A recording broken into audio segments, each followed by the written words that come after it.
Hey everybody, I think this crazy thing is switched.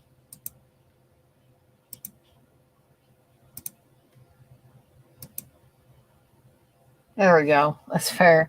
I don't know why it keeps like switching the quality of my stream, and gives it that foggy effect. But um, I want to welcome everybody to the first edition of my dinner with Depalma. Um, I'm going to be covering a whole heck of a lot of Depalma films, some of which I have not even seen yet, but I'm going to watch them. Um, I rewatched a couple today um, that I wanted to cover tonight. One of them being Sisters, and the other I don't have a visual for it, but it's Phantom of the Paradise. And I'm going to talk about those two tonight. Again, this probably won't be a very long stream. I'm trying to break these up into just two movie streams, just covering two movies per stream. And I might go back and cover some older ones. Ones like Hi Mom and Greetings and stuff like that were done back in the late 60s, early 70s.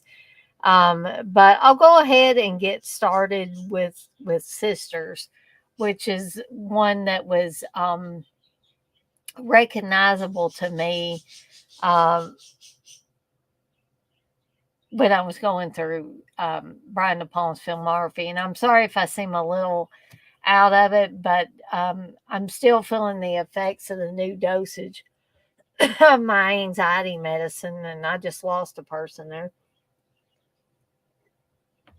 And so it makes me kind of fuzzy headed, and I'm trying to drink enough caffeine to get, you know, a little bit more awake to do this because I was really excited and wanted to do this tonight.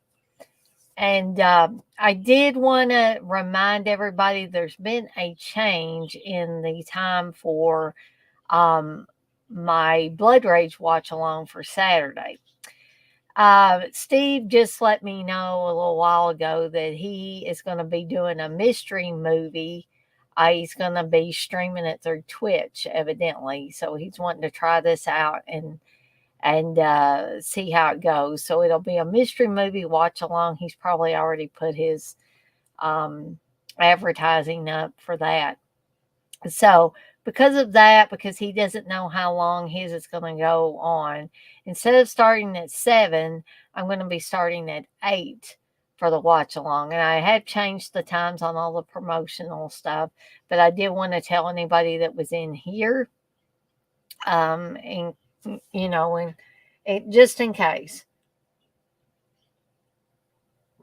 And once again, I do have the link to come backstage for this live stream.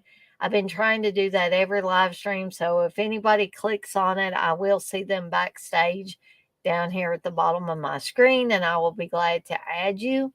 Again, you don't need to be on camera if you want to do audio only, that is fine. We are also going to have a new I wasn't intending on having another watch along on Sunday, but Dirk was in here last night and I was talking about Thou Shalt Not Kill Except as the second movie for Cheese Extreme Wednesday. And I even went and showed showed the trailer for it. And Dirk was like, "Well, that would make a great watch along." And I said, "Well, yeah, why don't I do that on Sunday?" So, um, Saturday we're gonna have the Blood Rage watch along starting at 8 p.m. Eastern time, and on Sunday we're gonna be having the Thou Shalt Not Kill Except watch along starting at 6 p.m. Eastern time. Thou Shalt Not Kill Except is directed by Josh Becker, one of Sam Raimi's friends, one of his childhood friends. And Sam Raimi is actually in it as a very demented Manson-esque cult leader. Ted Raimi's also in it, Tim Quill, a bunch of Sam Raimi's friends, um, and his brother, of course, are in this film. So you guys can all look forward to that. Tomorrow I will probably take off as I have several Fridays. Um, I did get a notification today for anybody that's interested from the unemployment office that I may be getting some money to help out until I start the new job on the 28th. So that's good news too. Just wanted to share that for anybody that cared. And so I guess with all that being said, for the two people that are in here tonight, I'm going to go ahead and get started with the first Depalma movie I want to cover tonight, and that's Sisters, starring Margot Kidder. Um, I talked about this the other night when I was talking about New York slashers. But I hadn't rewatched this in a while. So I rewatched it today, and wow. Wow. I thought it was absolutely great. And they keep calling, like Brian De Palma, kind of like the second coming of Hitchcock or something like that. And I can definitely see that. Um, I mean, he has a lot of, I don't feel like he copies off of Hitchcock, but the way some of his best films are designed, they have the elements that really worked in a Hitchcock movie. For instance, there's a pretty, pretty explicit kill near the beginning of this film. And even though the shower murder in Psycho is really not all that explicit, what is this kind of similar with both films is the fact that there's this kill at the beginning, and then the rest of it is trying to figure out, did this woman across the street in another apartment building, did she really see a murder? Did she really see what she thought she saw?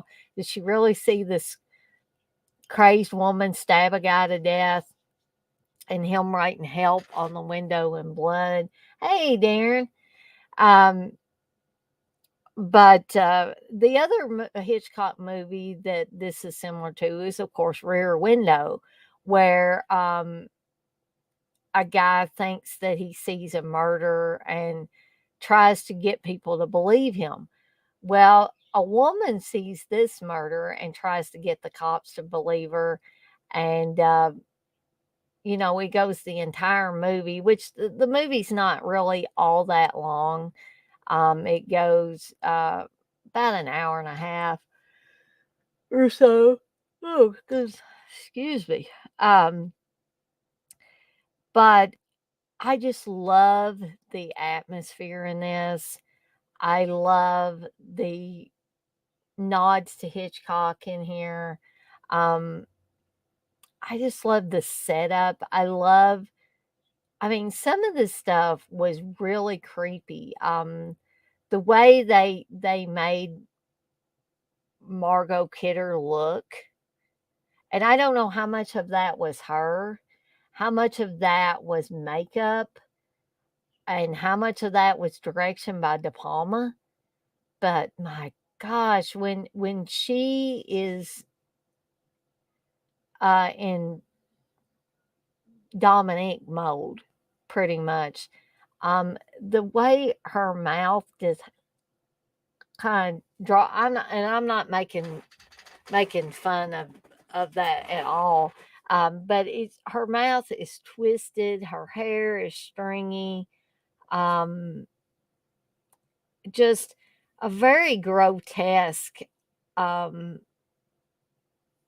look to Dominique. And whereas Danielle is, Margot Kidder at her prettiest, because she's supposed to be a model and an actress and all that.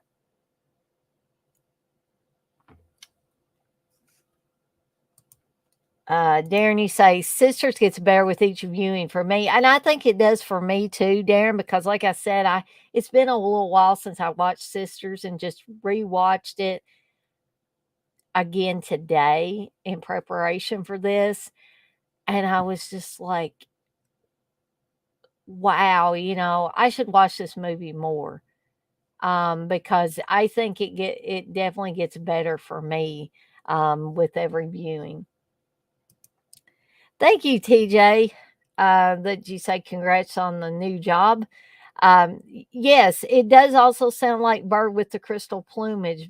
So, you know, De Palma has been, I guess, highlighted as one of those directors that does American Jallos. For instance, Dress to Kill, which I'm going to talk about on one of these streams for the dinner, my dinner with De Palma. Um, and So not only is that one like an American Jallo, but this one as well. So yes, I definitely see the nods to Bird with the Crystal Plumage as well. Um, and the music done by Bernard Herrmann is also fantastic in this. And you've also got Jennifer Salt in this, Charles Durning, Dolph Sweet. I mean, you got a lot of really, really good actors and actresses in this. Um, and also, it is said on the back of the Blu ray that it's strongly influenced by both Alfred Hitchcock and Roman Polanski, which I can see, whatever you may think about Roman Polanski and his exploits, I guess is just the way I'll put it. Roman Polanski was, and I guess still is, a very talented director. Um, One of the films that Polanski did was Repulsion, which I highly recommend that movie if you've never seen Repulsion. And I kind of see similarities in Repulsion and Sisters as well. Um, so so far, guys, I have been able to show trailers on here without getting flagged or, anything like that. So I think what I'm going to do is see if we can find a trailer for Sisters, which I think I probably did the other night, but we can show it again for those of you that weren't in here.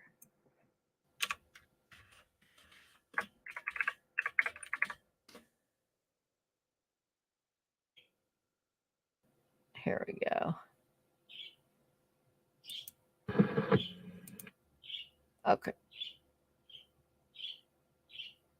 So I am going to share my screen for you guys.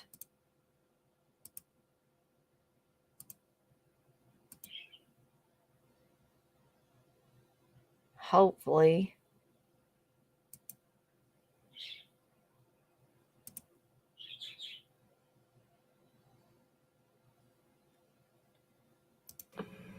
Joined twins called Siamese challenge life at their first breath. History had them as the stuff of myth and symbol. Some tried to achieve such normality as they could. The famous Chang and Ang, the twins of Siamese birth, who gave this congenital abnormality its popular name, married and fathered families. With the increasing sophisticated surgical techniques developed in this century, some twins have been separated and lead normal lives. Others never can. Sisters. They were once one in body, and perhaps one in mind. Danielle and Dominique. One loving, one hating, one innocent, the other...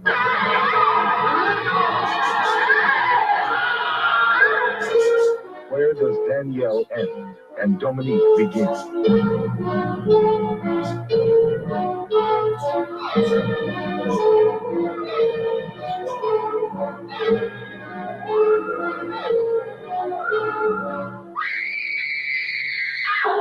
Hello?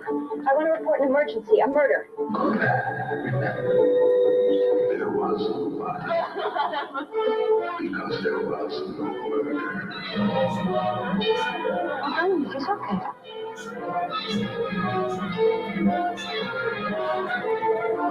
No, I can't remember. Go back, try. No! Remember. She's in free! Free!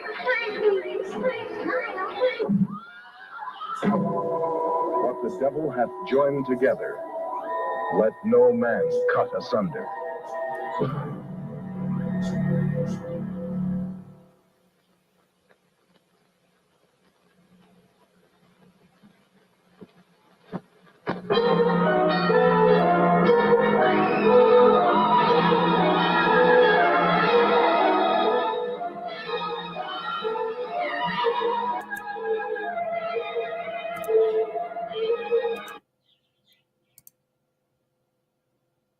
Okay. Oops. Sorry about that there. Let's see. Let's go back here.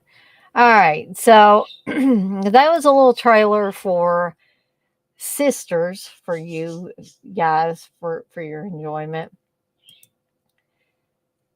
Ray, do you want to know what exactly is a Jallo? Well, rather than have me fumble around trying to explain it, um,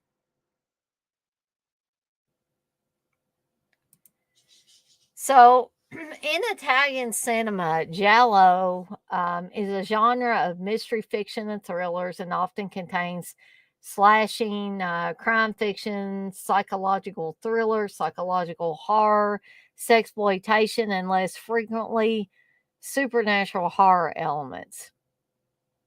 So hopefully that kind of explains what a Giallo is. TJ, you said, by the way, William Finley, Winslow Leach from Phantom of the Paradise is also in Sisters. That is exactly right, TJ. I just love your trivia. Darren, you say, hey, TJ, I know Depalma says he had never seen a Dario Argento film back in the day, but maybe not remembering correctly. Argento and Depalma clearly influenced each other. I agree, Darren. Hey, X-Ray. You say, I was watching Sisters the other day as background noise while cleaning. Good flick. Definitely, this is an excellent movie. X-Ray, you say Margot Kidder and Jennifer Salt are really cute. Yep.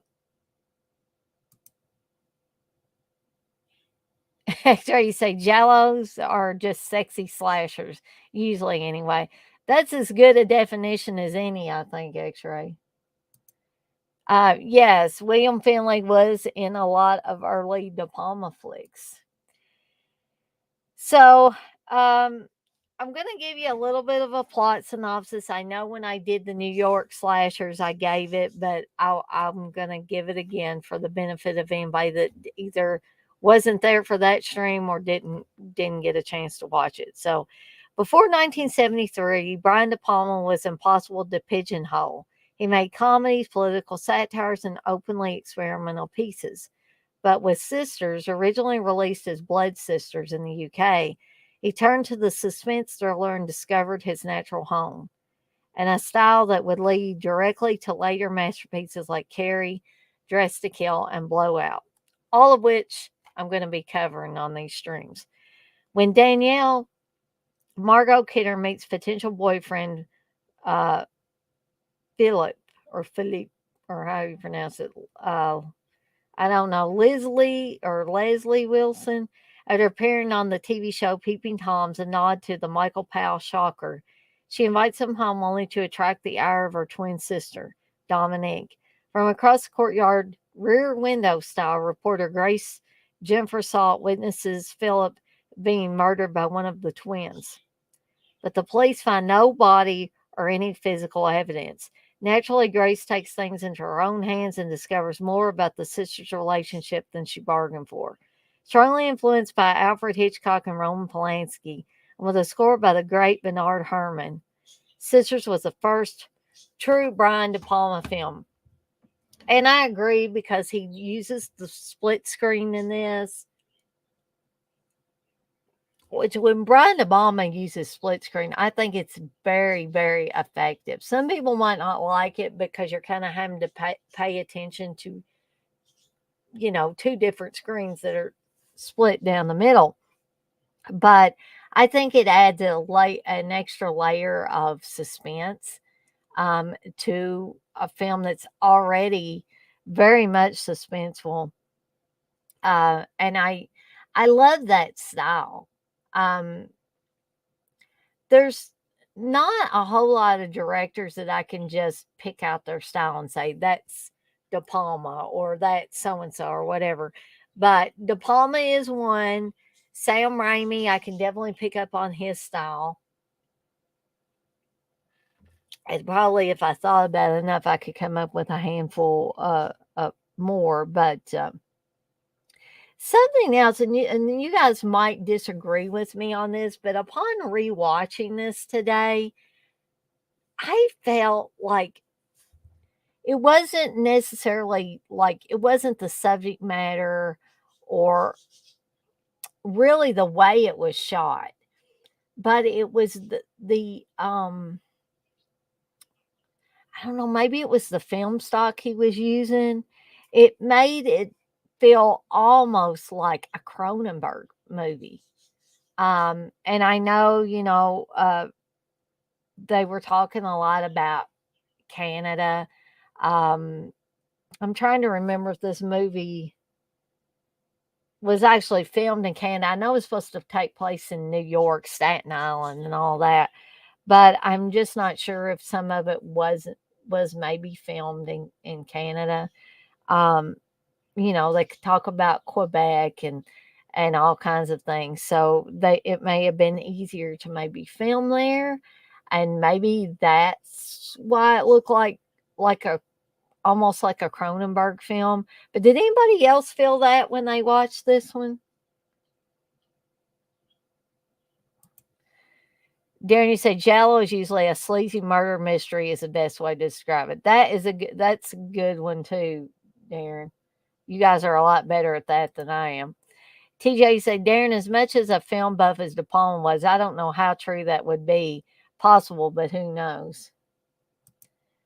X-Ray, you say, people forget De Palma did a bunch of hippie comedies starring Robert De Niro before Sisters. No one remembers those. And they really don't, or they don't talk about them, X-Ray. And that's why I'm thinking about going back and covering things like Greetings and Hi Mom and stuff like that were done in the late 60s, early 70s.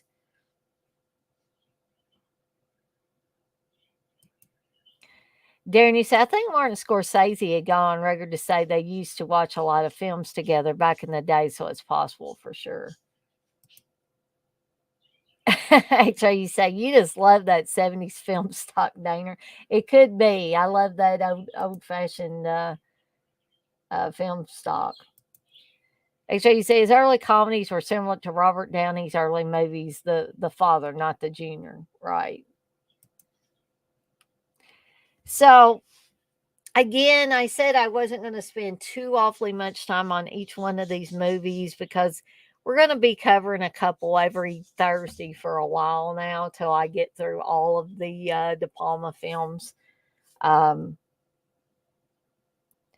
and actually, I want to give you a little heads up on the two that I will be covering next Thursday, and that'll be Obsession, which is a movie of De Palma's that I don't think I've ever seen, but I found it on Tubi so I can watch it.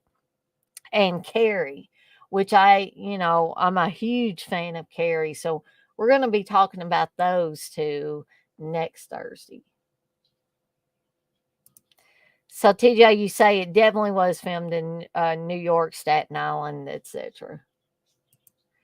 Make sure you say fuck digital. We all need to dig up old shitty scratched up film stock and make movies on that again.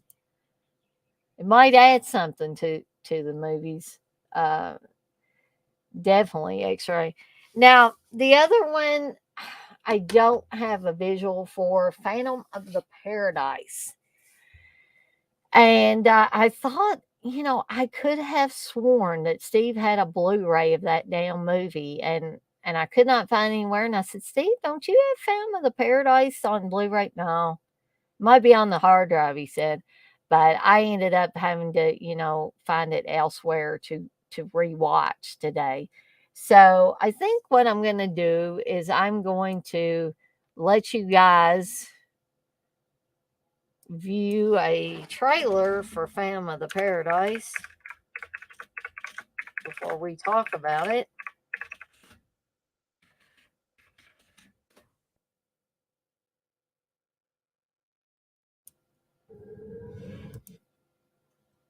And this is the actual one from Screen Factory, it looks like. So again, I'm going to share my screen with you guys.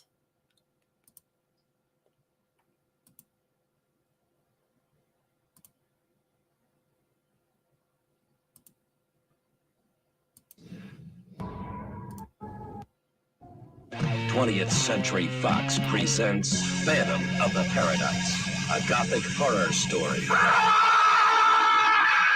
What was that? A beautiful love story. Oh, love, baby, like a circus. A cinematic odyssey through the rock universe. From Greece to glitter and beyond.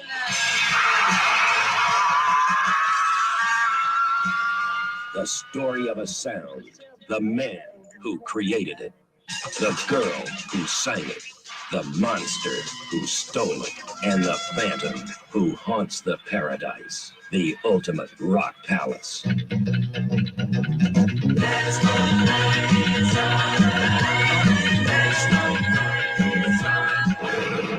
Phantom of the Paradise. My music is for Phoenix. Only she can sing it. Anyone else that tries dies. Phoenix. Phoenix. Well, you told me one time that you'd be somebody, that you weren't working just to survive. B. Too slow! Whoa, whoa, wow! Man, you better get yourself a castrato for this. Paul Williams as Swan. And the angels that defeated them. I want you to stop terrorizing the paradise and rewrite your cantata. And the Phantom.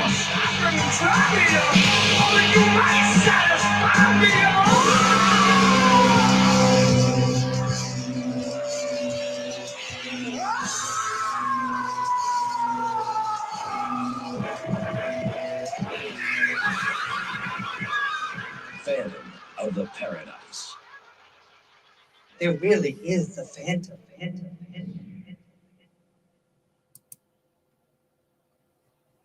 Okay. So yeah, guys, I was like, this is another one that it's been a while since I've rewatched it, and I was just like, wow. Some people might think Phantom of the Paradise is a little goofy, a little overblown, a little, too much whatever. But I just really enjoyed it. I think of it as maybe and some of you might disagree with me there, but a little bit of a lower key Rocky Horror Picture Show. I mean, it's a rock opera essentially, in my eyes, but I think it's got a really good story. It kind of turns the whole Phantom of the Opera thing on its ear, and just I had a lot of fun with it rewatching it, and it kind of renewed my interest in this movie.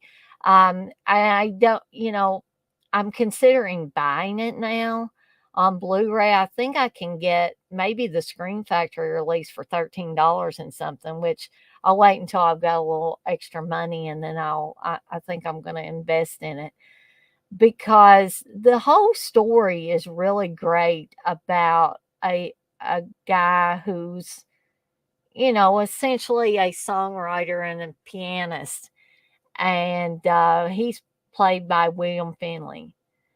And it really takes a look, albeit maybe a little bit of a more outrageous look, but a look into the darker side of fame, the darker side of the music industry, and all of that. And I think Brian De Palma did an excellent job of showing all of those different aspects of, how people rise to stardom, how some people can't handle that stardom, how people's talent is taken away from them, stolen from them, and used by somebody else. And then you have the whole devil thing, like selling your soul to the devil so that you can stay young forever. You've got that tied in with it as well. The music written and sung pretty much by Paul Williams is so great. His portrayal of Swan as the evil auteur who's kind of like stealing, well, not kind of, but he is basically stealing the talent of all of those around him and using them. Um, and I think, oh goodness.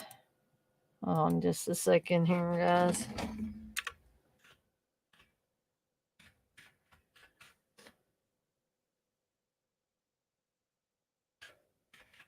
I just don't forget anything. That's what I hate about not having an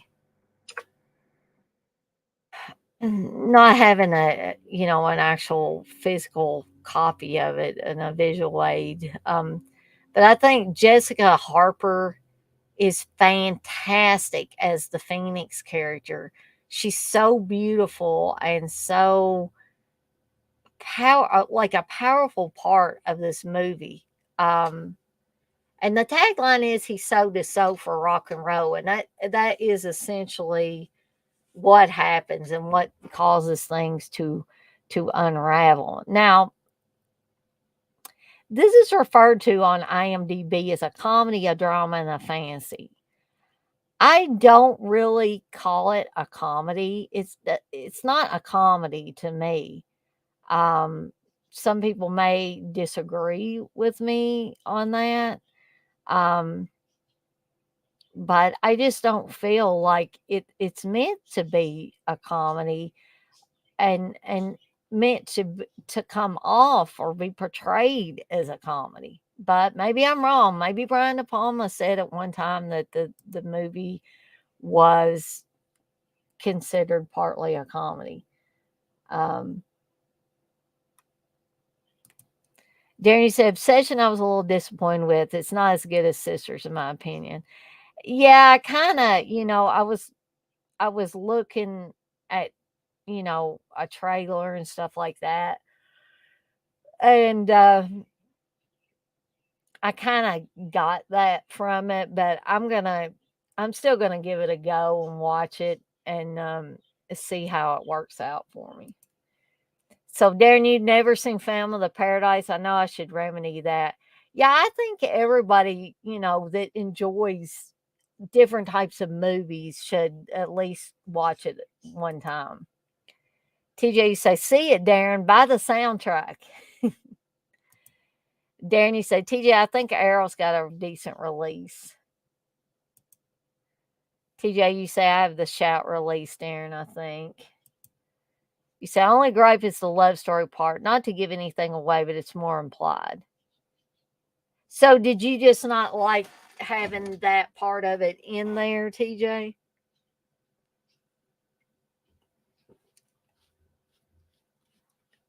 I mean, I guess that was part of the corruption of Jessica Harper's character. Um, because there's a scene where she's doing coke in the back of the limo when she's with Swan, and she just doesn't act like the same person that she was at the beginning. A person, she seemed to have gotten colder, more, like like she was heartless, almost like she was a shell of what she once was. Um, and I think that whole thing of it's almost like she was brainwashed by Swan or brainwashed by the devil or whatever you want.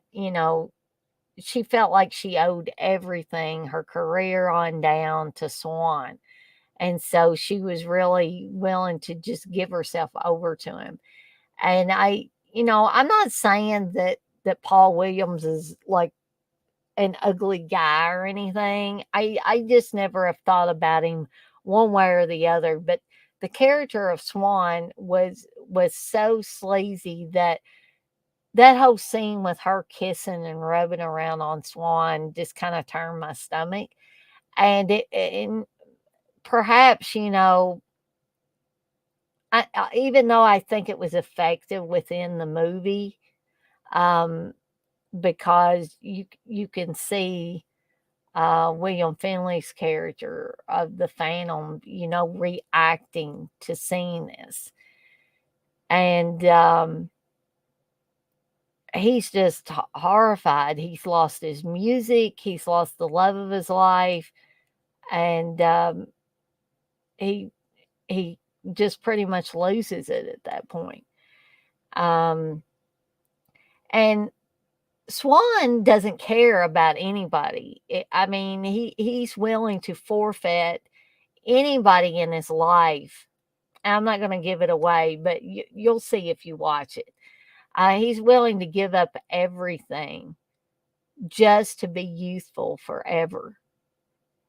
And when you reach that point in your life where that's the only thing that's important to you, or if you ever do reach that point in your life and nobody around you, you don't want to love anybody, you don't want to have anybody love you, you're just always willing to sacrifice anything and everything just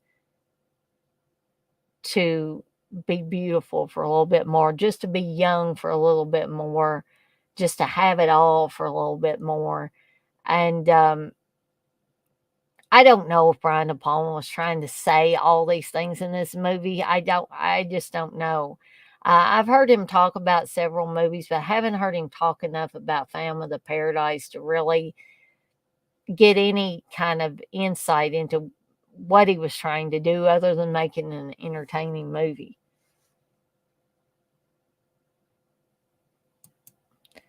TJ said Garrett Graham and the Juicy Fruits are hilarious. Yes, we have a lot of different musical types displayed in this movie. TJ, you said, no, I think they should have had at least one more scene with Winslow and Phoenix early in the movie. Yeah, I could see that. That would have been effective, I think. But yes, upon rewatching this, I was kind of just pulled right back into this movie, almost as if I had never watched it at all. And I was just kind of mesmerized by the whole thing. And although it's not one of Brian De Palma's thrillers or a Giallo-esque type of movie, I think he really did a great job with this. Um, the all the actors and actresses were perfect. I mean, I thought Paul Williams, although I'm sure he's not a sadistic, smarmy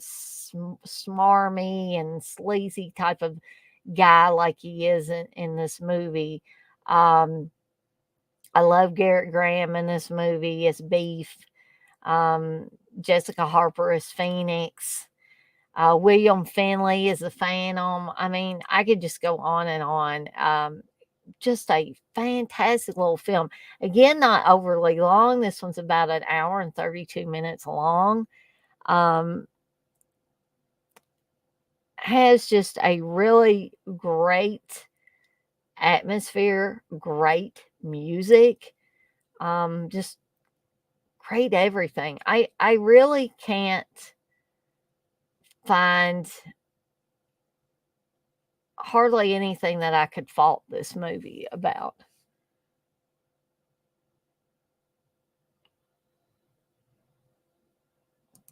Red Radio said, listen to this crap. Another Exorcist sequel is supposed to be released next year. Oh, boy. TJ, you said they at least have better chemistry than Corey and Allison.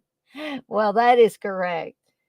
Danny say, Red, there's 3 of them coming. It's going to be a trilogy. Oh, is David Gordon Green doing them? TJ, you said Paul Williams was a rock star then, so he probably knew people like Swan to relate the character to. I'm sure he did.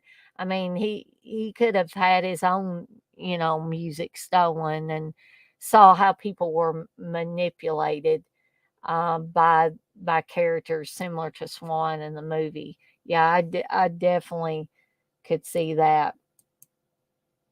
So,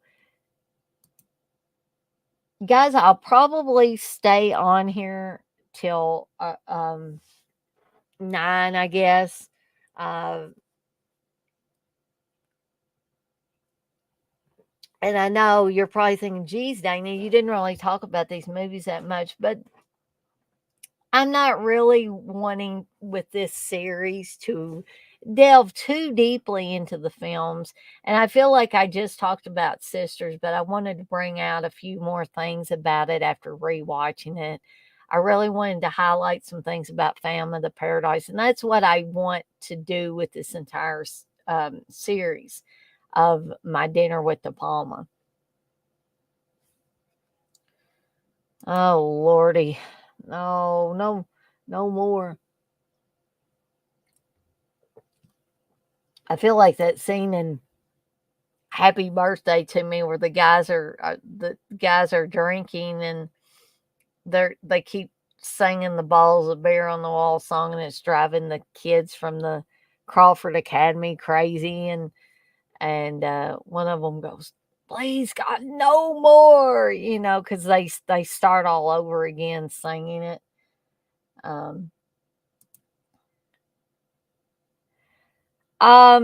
No, Red. I've never had Rambo or is that OCP Communications? No, I've not had neither one of them in my chats. Rambo, I know who he is, and I know he's been on some of the Dead Pit stuff and things like that. And I've seen Rambo stuff. Now, OCP Communications, I have no idea about them. I probably need to look them up. TJ said Williams wanted to do a stage production years ago with Depalma, and I think had written new songs for it, but they couldn't get it going. That would have been cool. I would have liked to have seen that. It's a shame that they weren't able to get it going.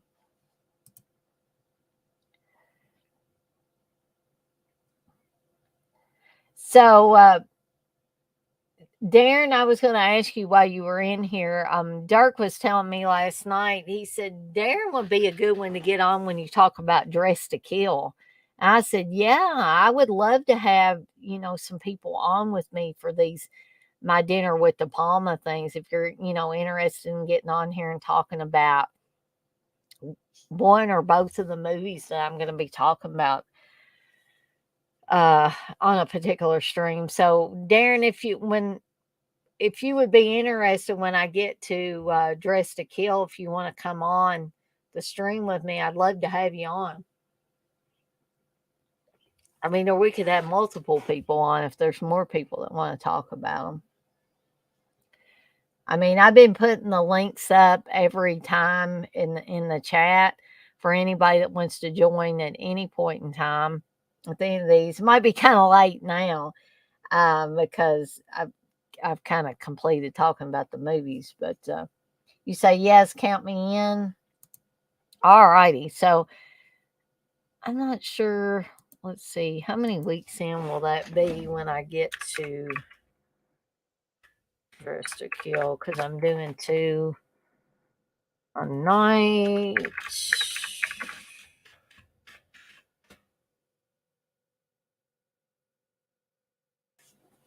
Because we're going to do Obsession and Carrie next time. So I may do okay. Obsession and Carrie will be next. The Fury and Home movies next, and then I'll probably do Dress to Kill and Blowout together. So Darren, if you want to be on for the Dress to Kill and Blowout stream, I will remind you when that gets closer, but I will also put a link up in the chat when I do that. And again, it doesn't just have to be Darren. If there's any of you other guys and gals that want to come on and talk about those two movies, that would be awesome. Um, I did want to remind everybody again, for those of you that may have not been in here earlier, that I had to change the time for my Saturday watch along, which is Blood Rage. And Steve's going to be doing a mystery movie watch along on Twitch. He's going to try that, streaming it on Twitch. Again, it's a mystery movie. I have no idea what he's showing, so be a surprise. But because he thinks that might go on longer, I decided to change the time from 7 to 8 p.m. Eastern time. I'm sorry about that, Darren. I know that that's going to be really super late for you, especially when we get done. But I didn't want to intrude upon Steve's live stream. And I said, there's no way that we can both be doing a watch along back here at the same time. That would be too chaotic, I think. And we would mess each other up, I think. So that is why I'm going to do mine at 8 p.m. Eastern time to give Steve enough time if his kind of goes over. Darren, you say definitely love both of them. Well, that'll be awesome because I get on here and I talk about my love of these movies, but what I really like is to have somebody to just bounce things off of that's in here with me. Just like Darren and I did with the Jamie Lee Curtis retrospective. It was good to have at least one other person in here that I could just say things and kind of just bounce that off and it reflect back from the other person. And Darren had some things that he brought up that I hadn't thought about. And, it's just so great to be able to do that. But we're going to be covering, like I said, we're going to be covering a ton of movies. So we'll probably have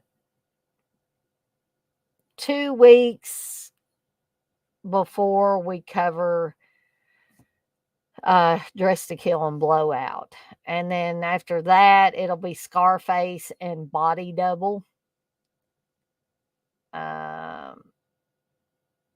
Then Wise Guys and the Untouchables.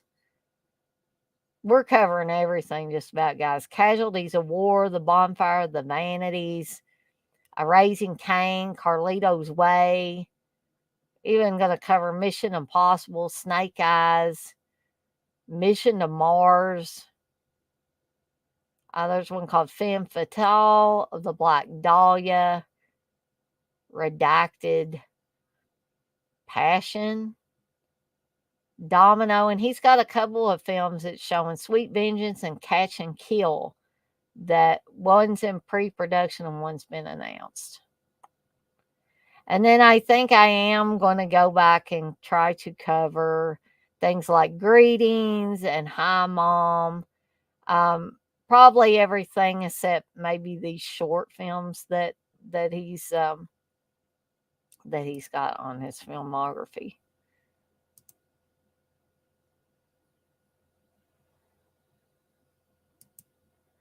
TJ, you said they used to have a Phantom convention, Phantom Palooza in France. The film was a big hit there, and they had much of the cast. Don't know if they still have it. There's a vid on YouTube from 2006 with cast. I think I may have seen that because I saw some like cast like a Q&A type thing. You say, sorry, Canada, not France. Gotcha. Darren, you say, you going to do a Christmas show covering all the Christmas horror films? Yeah, Darren, I think I may have done something like that last year, but holy cow, I could talk about those suckers anytime. I would love to do another one. So, yeah, when it gets closer to Christmas, when we're into December, maybe about the middle of December, I'll do that. So if anybody wants to be on there for with me for for a stream talking about Christmas horror films, and you can, whoever's on there with me can bring up some of their favorites. We can kind of do, if everybody in the stream all likes the same one or something, we can kind of just bounce things off of each other talking about it. Because there are really, you wouldn't think there would be, but there is a lot of Christmas related horror films. So yes, Darren, I will do that. I say about middle of December, I'll probably do that, and I'll put some kind of announcement up for that.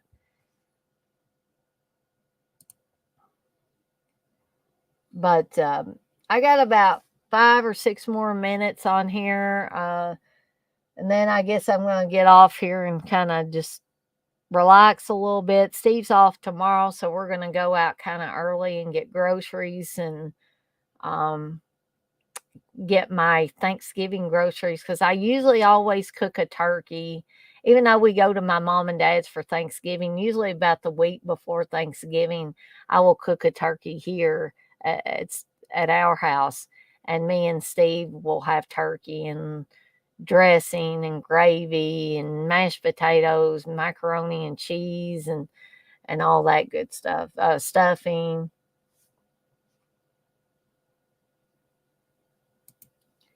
We might try that, TJ. All Christmas horror. You said that's mucho amounts of movies, LOL. Yes, it is. And with having more than just me on here, I think it might be better because everybody's probably going to pick, different ones. Probably have some of the same ones, but some different ones too.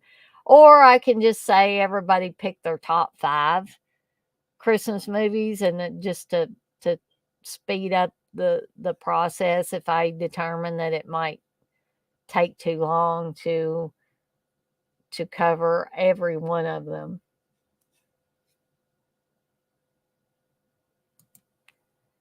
Yeah, Darren, you say TJ LOL might be a top 10 list. All being well, I wouldn't mind coming on that one too. Well, I would love to have you, Darren. Yeah, why don't we just plan on doing a top 10? So for everybody that wants to be on there for that, be thinking of your top 10 Christmas horror films, and we'll just kind of go pass around the stick or whatever and let everybody talk about one, and then they don't have to be in necessarily any order. If you want them to be in order, that's fine, but I'm not going to say that they have to be. I'll just probably say, what's the first one you got on your list? And you can say, if you've got them in any certain order, you can say, well, this is my top one, or whatever you want to say. Yeah, you say, yeah, that sounds better, Darren. Yeah, I think that probably would streamline things a little bit. TJ, you said the Oracle on Black Christmas 74. Hey, Texas. You say, hey, everyone. Sorry to miss last night and tonight. Had a really horrible day yesterday and still recovering. Just wanted to say hello real quick. Well, I'm glad you stopped in, Texas. I hope things are going to look better for you, or are looking better for you. I hate to hear that. Yes. TJ says, have a better rest of the week, Texas.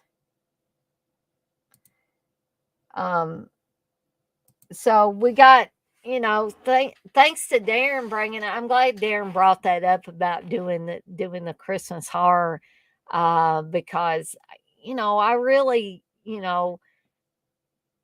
I don't ever feel like I'm like redoing or repeating myself, because I always try to come up with something different, even if I'm covering some of the same movies in these different streams. So we've got the Christmas special for the Christmas horror movies.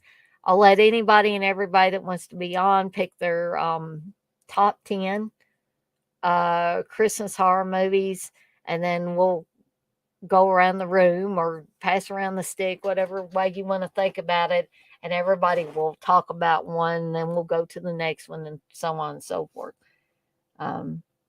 You're welcome, Texas. So I got about a minute or 30 seconds, 45 seconds or whatever. So does anybody have anything that they want to bring up before I get off of here for the night? And like I said, I'll be taking the day off tomorrow, so I won't be doing one stream tomorrow. But Saturday, starting at 8 p.m. Eastern time, we will be having the Blood Rage watch along. Sunday, we're going to have the Thou Shalt Not Kill Except watch along, starting at 6 p.m. Eastern time. So everybody can look forward to all of that coming up this weekend. And yeah, who knows what all I'll have for. I'll be having my last Cheese Extreme Wednesday next week. We'll have another my dinner with Depalma, covering Obsession and Carrie. And like I said, who knows what else I'll have, coming up next week. So with all that being said, guys, I want to thank everybody that came to the chat tonight. I hope you enjoyed listening to me blab about Sisters and Phantom of the Paradise. Stay tuned for more My Dinner with Depalma.